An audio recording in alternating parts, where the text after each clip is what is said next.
Merapi menggugat.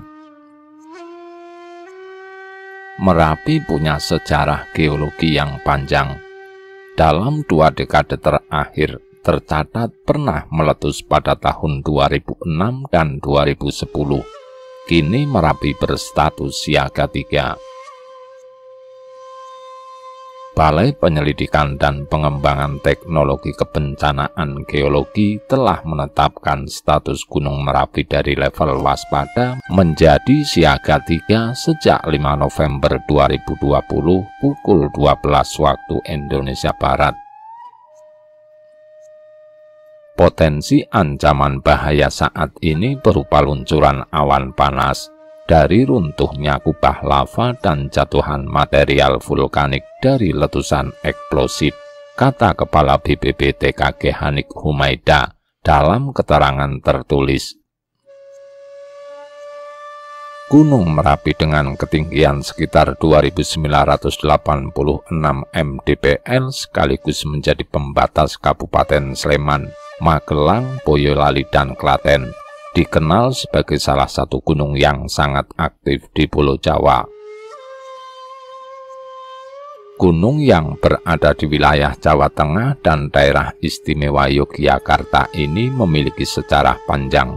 Menurut Kementerian ESDM, sejarah geologi Gunung Merapi terbagi menjadi 4 periode, yaitu Pra-Merapi, Merapi Tua, Merapi Muda, dan Merapi Baru.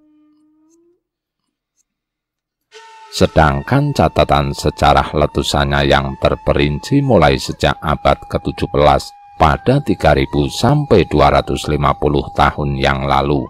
Letusan yang terjadi tercatat setidaknya 33 kali letusan dan terjadi letusan besar setiap 150 hingga 500 tahun sekali.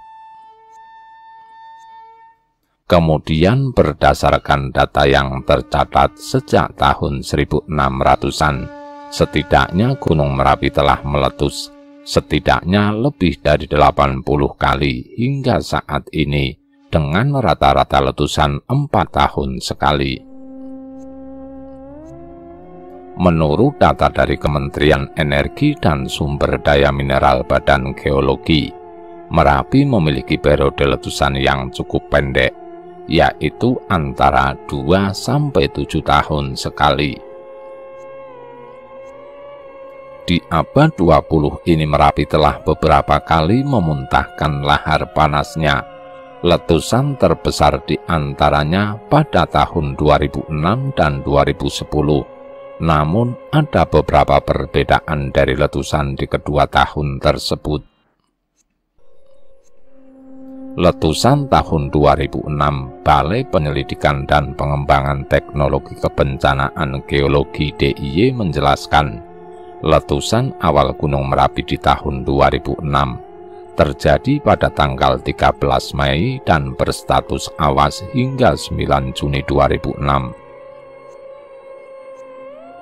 Letusan pada tahun 2006, erupsi diawali dengan pertumbuhan kubah lava dengan jarak luncur awan panas mencapai 7 km dan menghanguskan sebagian besar hutan di kawasan Kali Adem, Kabupaten Sleman. Munculnya kubah lava pada 26 April, kemudian disusul luncuran awan panas mengarah ke Kali Kerasak dan Boyong serta Kali Kendol pada 14 Mei hingga 9 Juni 2006 dengan jarak luncur 4,5–5 km. Sempat pula terjadi gempa dengan kekuatan 6,2 skala Richter pada 27 Mei 2006. Letusan Merapi tahun 2006 ini juga mengingatkan kita pada peristiwa geger Boyo yang turun, yaitu runtuhnya kubah lava yang menempel di dinding puncak.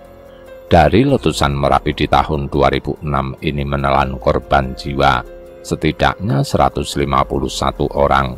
Letusan tahun 2010, sedangkan pada 26 Oktober 2010, Gunung Merapi kembali meletus dengan status awas hingga 5 November 2010.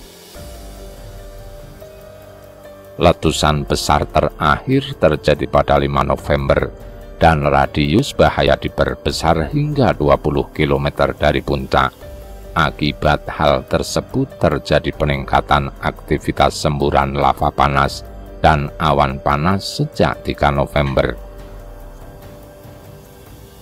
Erupsi ini diawali dengan letusan eksplosif dan dicirikan dengan letusan awan panas dan menimbulkan lontaran material vulkanik setinggi 6,5 km dari puncak Merapi, serta luncuran awan panas sejauh 14 km ke arah selatan melalui jalur lembah Kali Gendol. Menurut data BNPB, jumlah kerugian kerusakan yang diakibatkan letusan Merapi tahun 2010 mencapai 3,56 triliun rupiah dari 4 kabupaten, yaitu Magelang, Boyolali, Klaten, dan Sleman. Debu vulkanik akibat letusan ini pun melanda hingga ke kota dan kabupaten lain, seperti Cilacap, Purwokerto, bahkan mencapai Bogor dan Bandung. Sementara jumlah korban jiwa yang meninggal pada tahun 2010 setidaknya mencapai 227 korban jiwa, menurut data Dinas Kesehatan Kabupaten Sleman. Hari itu, 26 Oktober 2010, gunung berapi paling aktif di dunia meletus lagi, setelah pada tahun 2006 silam yang menelan 2 korban jiwa. Letusan kali ini tergolong sangat dahsyat, sebab sekian banyak manusia yang harus pergi tinggalkan kehidupan, gara-gara Merapi meletus lagi. Bahkan sang juru kunci Mbah Marijan juga ikut pergi. Kepergian Mbah Marijan setelah diterjang wedhus gembel menyimpan sebuah misteri yang mungkin tak terpecahkan. Kepergian abdi dalam keraton Jogja ini dalam posisi bersujud memunculkan multitafsir dan misteri.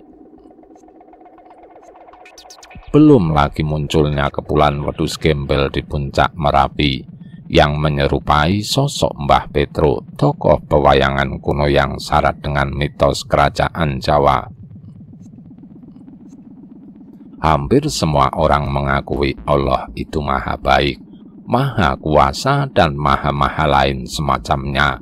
Pemahaman ini dibentuk bahkan terstruktur elok dalam horizon berpikir setiap manusia.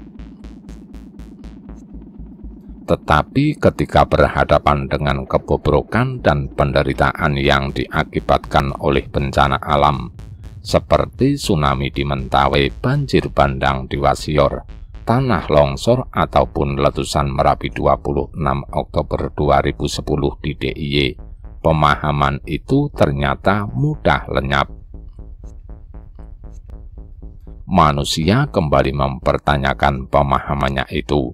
Pertanyaan yang ceplos tanpa bisa ditahan adalah, mengapa Tuhan yang Maha Pengasih, Penyayang, Maha Baik, Maha Kuasa membiarkan semua itu terjadi dan menyandera manusia dan barang-barang kepunyaannya? Mungkinkah Tuhan tidak sepengasih, semaha baik, semaha kuasa sebagaimana yang kita pikirkan?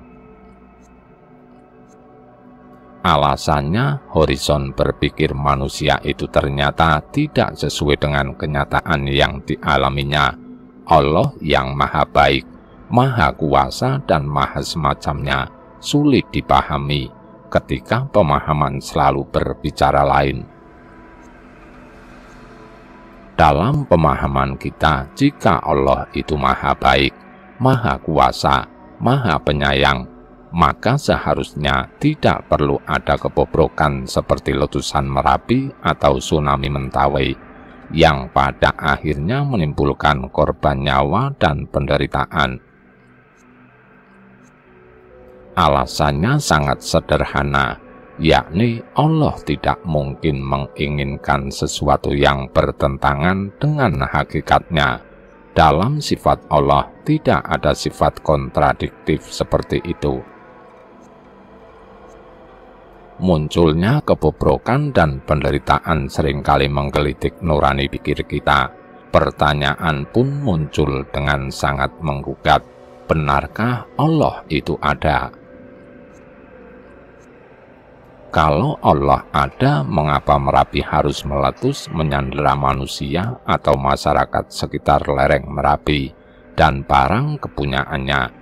Mengapa penderitaan selalu menjadi bagian dari hidup manusia? Jawaban yang logis atas pertanyaan ini adalah bahwa Tuhan tidak ada, atau kalau Dia ada, Dia tidak lagi berurusan dengan ciptaannya. Allah itu lebih hanya sebagai kausa prima saja. Ia adalah penyebab pertama bagi segala yang ada, dan setelah itu menarik dari dunia, tidak mau berurusan dengan dunia lagi. Pernyataan ini benar, karena segala yang ada pasti bergiat sesuai dengan kodratnya. Tidak logis kalau kita mengatakan Allah ada, sementara bukti yang menunjukkan keberadaannya tidak ada, tidak disangkal bahwa kita mengenal sesuatu melalui tindakannya, aktus yang sesuai dengan esensinya.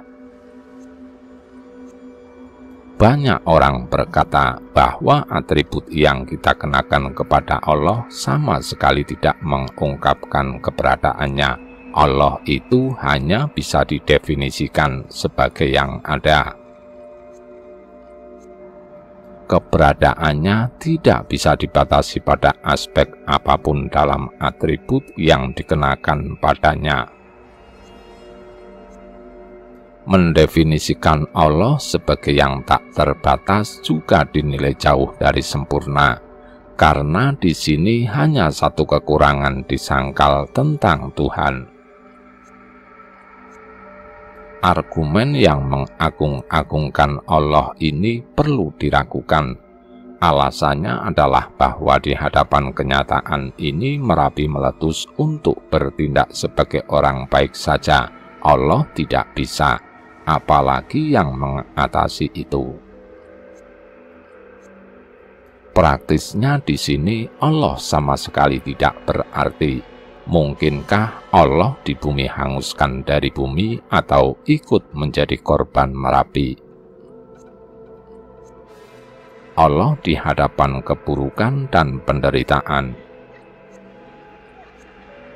Pendakwaan terhadap Allah ini berakar pada keraguan manusia akan partisipasi Allah dalam penderitaannya, khususnya yang diakibatkan oleh letusnya Merapi. Dari pengalamannya, manusia merasa bahwa ia menjalani keharusannya untuk menerima penderitaan di hadapan amukan alam yang maha dahsyat, seperti letusan Merapi yang mengeluarkan wedus gembel, yang berakibat pada lumpuhnya segala ekosistem yang dilaluinya, termasuk manusia dengan segala kepunyaannya.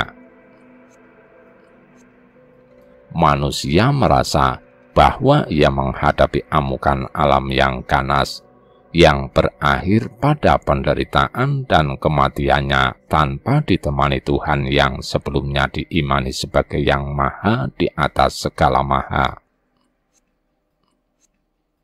Pertanyaan muncul, lantas di manakah Dia yang maha baik dan semacamnya, dan selalu diwartakan menyertai manusia itu?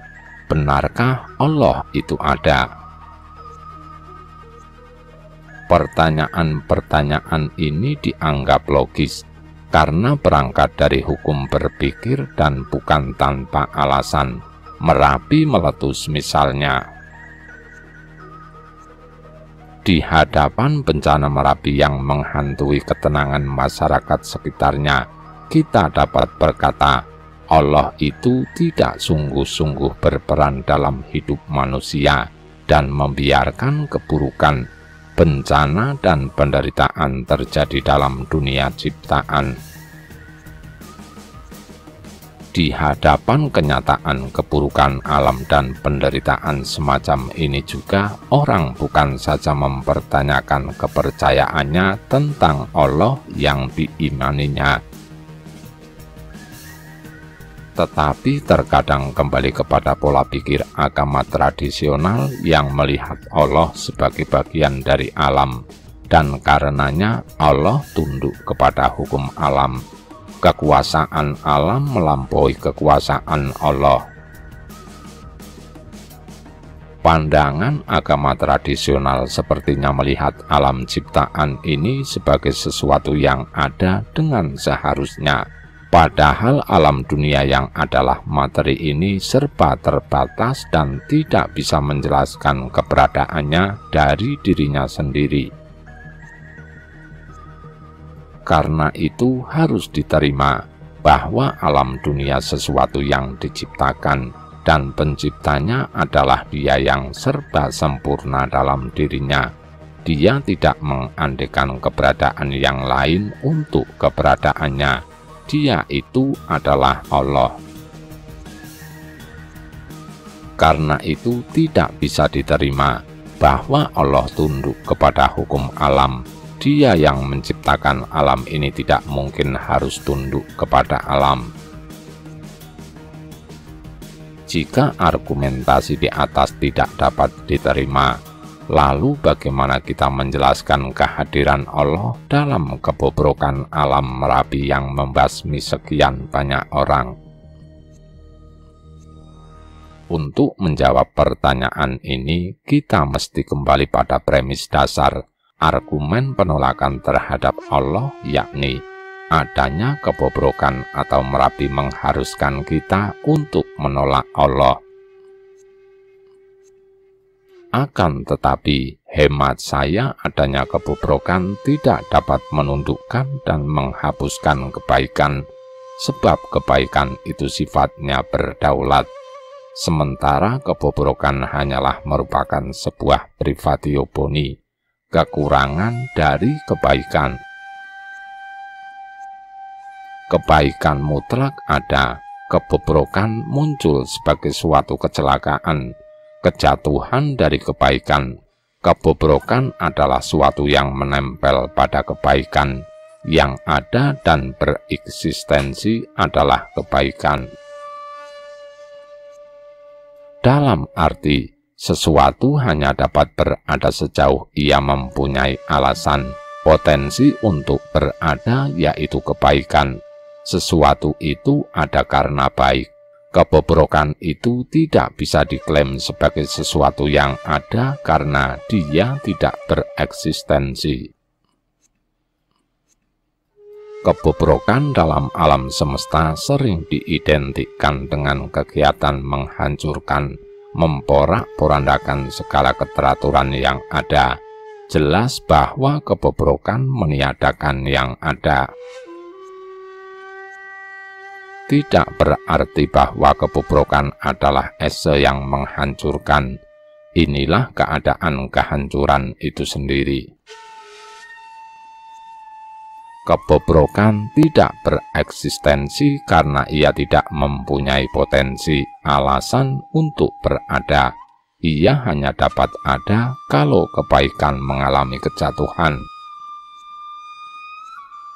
Di sini kebobrokan adalah kebaikan yang seharusnya ada, walaupun de facto tidak ada. Kebaikan sendiri adalah bukti adanya Allah. Karena yang baik mesti dan seharusnya mengalir dari sesuatu yang baik dari dirinya sendiri, tanpa bergantung pada sesuatu yang lain. Sebaliknya, kebobrokan tidak bisa dikaitkan dengan Allah, karena kebobrokan itu sendiri tidak berasal dari Allah. Karena itu kebobrokan tidak mesti ada, dan serentak juga kebobrokan tidak bisa diselaraskan dengan tidak adanya Allah. Mengatakan kebobrokan terlepas dari kebaikan adalah tidak mungkin. Kita hanya dapat menyebut sesuatu sebagai bobrok dalam hubungannya dengan kebaikan. Oleh karena itu secara kontekstual kebobrokan, bencana seperti tsunami di Mentawai dan meletusnya Merapi Jogja bukanlah pertanda tidak adanya Allah, melainkan peristiwa peneguhan iman. Hal ini diafirmasi dalam kesadaran akan kefanaan sebagai ciptaan Allah melalui transendensi diri dari kenyataan bencana dan penderitaan. Di sana sebenarnya kesadaran bergerak melampaui kenyataan untuk mengalami Allah. Sebagai yang maha baik, Allah tentunya menghendaki yang baik pula. Karena itulah yang sepadan dengan eksistensinya sebagai Allah. Ia sendiri tidak mungkin menghendaki kebobrokan, karena itu sama sekali bertolak belakang dengan keberadaannya. Lagi pula sifat itu sama sekali tidak ada padanya. Ia tidak mungkin menghendaki kebobrokan, bencana terjadi dalam dunia ciptaan, karena ia tidak mungkin mengingkari kebaikan dalam dirinya sendiri. Kebobrokan tidak selamanya tanah longsor, tsunami, banjir, ataupun letusan gunung berapi, seperti Merapi dan semacamnya. Adanya kebobrokan muncul sebagai ciri khas dari ciptaan. Artinya, yang namanya ciptaan tidak mungkin sempurna. Ciptaan identik dengan keterbatasan dan ketidaksempurnaan. Kesempurnaan hanya mungkin ada pada sesuatu yang berdiri sendiri, di mana untuk adanya ia tidak membutuhkan sesuatu yang lain. Allah tidak bisa menjadi kausa prima saja, dan setelahnya mengambil jarak dari ciptaan. Allah justru berada bersama ciptaan dan ketiadaan penyertaannya hanya dapat dipahami kalau memang ciptaan itu sudah tidak ada lagi.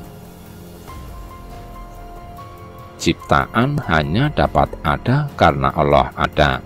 Karenanya sekali lagi ditegaskan bahwa Allah tidak bisa dilihat sebagai kausa prima saja, dan setelahnya membiarkan ciptaan bergiat sendiri. Pada prinsipnya, ciptaan sama sekali tidak bisa bergiat dalam dirinya. Ciptaan di sini bergiat selama berkat keberadaan secara terus-menerus diberikan kepadanya. Akan tetapi, ciptaan itu berdiri sendiri secara otonom tanpa dipengaruhi oleh daya dari luar dirinya. Dalam hal ini, ciptaan mempunyai hak tersendiri atau suatu kegiatan tersendiri yang sama sekali tidak bersifat ilahi. Allah membiarkan ciptaannya berkembang sesuai dengan hukumnya sendiri. Peran Allah di sini hanyalah sebagai pemberi kebebasan. Tidak dapat dipungkiri bahwa dalam suasana penderitaan yang diakibatkan oleh runtuhan material Merapi atau wedus gembel, kita merindukan datangnya pertolongan Allah yang membebaskan dan mengangkat kita dari penderitaan yang sedang kita alami. Kita mengharapkan agar Allah segera meluputkan kita dari amukan bencana yang membuat kita menderita. Tetapi pilihannya adalah menjadi sahabat bagi kita dalam penderitaan itu. Sebab ia tidak mungkin membatalkan adanya kebobrokan itu atau Merapi meletus yang membuat kita menderita, karena hal itu sudah menjadi benalu dalam kebaikan yang dikehendakinya. Ia tidak bisa membatalkan bencana alam, karena hal itu terjadi sesuai dengan hukumnya, dan semuanya demi suatu keharmonisan.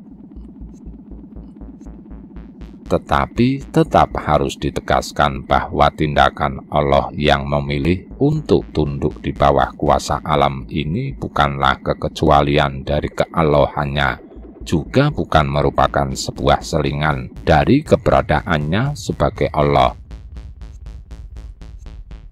Sebaliknya, dalam dan melalui pilihannya itu, Allah mau mewahyukan dirinya sebagai Allah beserta kita. Tegangan antara berkat dan kutukan. Ketika terjadi bencana, tidak sedikit orang berkata bahwa hal itu terjadi sebagai luapan bukti amarah Allah. Pertanyaan yang muncul adalah, apakah salah dan dosa manusia? Bencana lalu dikaitkan dengan dosa dan kesalahan manusia. Dosa dan kesalahan adalah penyebab segala malapetaka dan bencana yang menghantui ketenangan manusia. Bahkan lebih ekstrim, orang-orang yang terkena bencana pun diklaim sebagai orang yang berdosa di hadapan Allah. Tetapi oleh pengklaiman ini, lalu kita jelaskan di sini seperti yang sudah dijelaskan sebelumnya, bahwa bencana alam adalah sebuah peristiwa alam, dan Allah membiarkan ciptaannya berkembang sesuai dengan hukumnya. Andaikan dosa adalah penyebab bencana, di manakah Allah yang Maha Pengampun itu? Tidak yakinkah kita bahwa Allah itu selalu bersedia mengampuni dosa kita? Sesungguhnya ketika dosa dilihat sebagai penyebab bencana, di sana serentak dikonstruksikan wajah Allah yang bengis dan kejam. Atau dengan kata lain, ketika dosa dilihat sebagai penyebab bencana, sesungguhnya kita sedang memake up wajah Allah yang Maha Pengampun dan Maha Murah, serta Maha semacamnya menjadi Allah yang bengis dan kejam. Sementara itu tentang dosa manusia, Allah telah bersedia menanggung. Allah tidak membebankannya kepada manusia semata. Bahkan Allah telah memilih jalan penderitaan demi tertebusnya dosa manusia. Ketika dosa semata-mata dilihat sebagai penyebab malapetaka dunia dan manusia, di sana sebenarnya kita sedang menyangkal Allah yang juga sudah menderita. Dengan demikian juga yang terjadi adalah penyangkalan akan tertebusnya dosa manusia. Dengan demikian dosa tidak lagi menjadi tanggungan kita. Malapetaka bukanlah suatu hukuman darinya, sebab ia tidak menginginkan umatnya berada di bawah hukuman. Hidup tanpa duka dan derita bukanlah hidup yang perkasa. Tidak dimaksudkan di sini bahwa bencana alam yang melanda masyarakat sekitar lereng Merapi sebagai rancangan Allah untuk kita maknai. Letusan Merapi bukanlah rancangannya. Hal itu terjadi sebagai peristiwa alam semata. Allah hanya meminta kita untuk mengais makna dari dalamnya, agar kita semakin kokoh. Kekokohan inilah yang dipahami sebagai berkat dari bencana tersebut. Karenanya, kita diminta untuk menerimanya dengan sikap iman. Mengais makna di balik bencana bukan berarti menyetujuinya, demi memperoleh berkat di baliknya. Sementara itu, kebebasan manusia untuk luput dari bencana itu sama sekali tidak dibatasi. Adanya penderitaan yang diakibatkan oleh adanya bencana alam, seperti letusan Merapi, memaksa kita untuk mempertanyakan keberadaan Allah. Di pihak lain, adanya bencana juga terkadang kita lihat sebagai hukuman dari Allah. Padahal peristiwa itu sendiri adalah peristiwa dari alam, karena ia terjadi berdasarkan hukum alam. Kebobrokan yang terjadi pada alam ini dilihat sebagai suatu kekurangan dari kebaikan, keteraturan yang sudah menjadi hukumnya, sebab sebagai yang diciptakan ia tidak bisa sempurna, kekurangan menjadi bagian darinya. Bencana alam seperti letusnya Merapi bukanlah pertanda tidak adanya Allah. Bencana alam adalah sesuatu yang alami, sebagai ciri kenisbian alam ciptaan. Lagi pula bencana alam di sini sebagai kekurangan, kejatuhan dari keteraturan, kebaikan. Kebaikan keteraturanlah yang bereksistensi, sedangkan kekausan keruntuhan tidak bereksistensi. Yang baik adalah yang mengalir dari Allah, karenanya Allah tetap ada kapan dan di mana saja, termasuk ketika kita menderita. Segala sesuatu yang terjadi itu adalah demi suatu keharmonisan. Rahayu, Rahayu, Rahayu.